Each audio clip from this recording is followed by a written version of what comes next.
partenariat avec la coopération allemande GIZ, nous avons initié ce programme Combattre les flux financiers illicites en Afrique de l'Ouest. Les flux financiers illicites constituent un enjeu énorme pour le monde, mais aussi pour l'Afrique.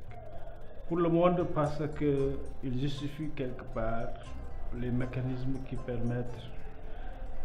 d'installer partout dans le monde des inégalités, c'est-à-dire cette grande différence qu'il y a entre les plus riches et la masse des pauvres,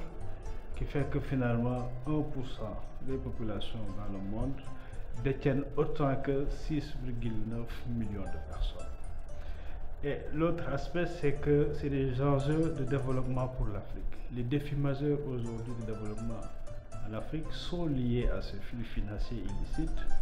parce que ces flux financiers illicites, en fait, proviennent la plupart du temps des richesses créées dans les pays en développement où la croissance est accélérée, où l'exploitation des ressources domestiques est accélérée,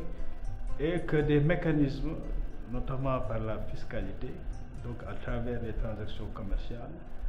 notamment à travers les crimes financiers, donc le trafic de drogue et autres, etc.,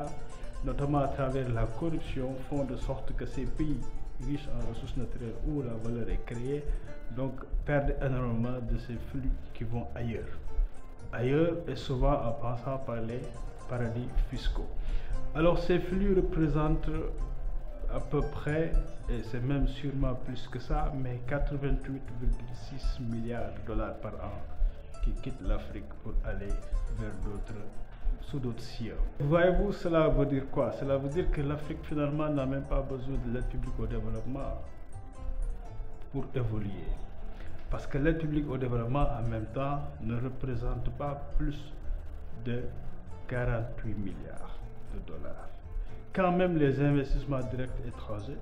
c'est-à-dire que nous essayons d'attirer pour financer le développement en Afrique,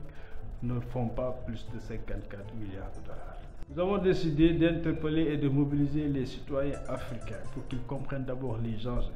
que leur quotidien dépend énormément de la lutte contre les flux financiers illicites, parce que cet argent aurait pu tout simplement être investi dans l'éducation, dans la santé, dans la protection sociale,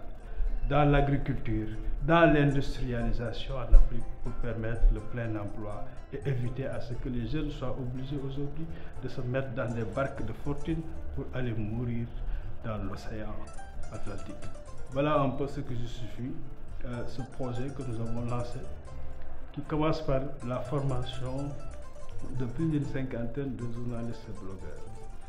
Et ensuite, dans une deuxième phase, nous allons essayer de toucher les représentants, c'est-à-dire les élus, les parlementaires, l'administration fiscale,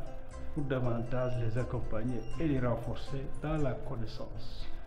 mais précise, de ce phénomène et des différents mécanismes par lesquels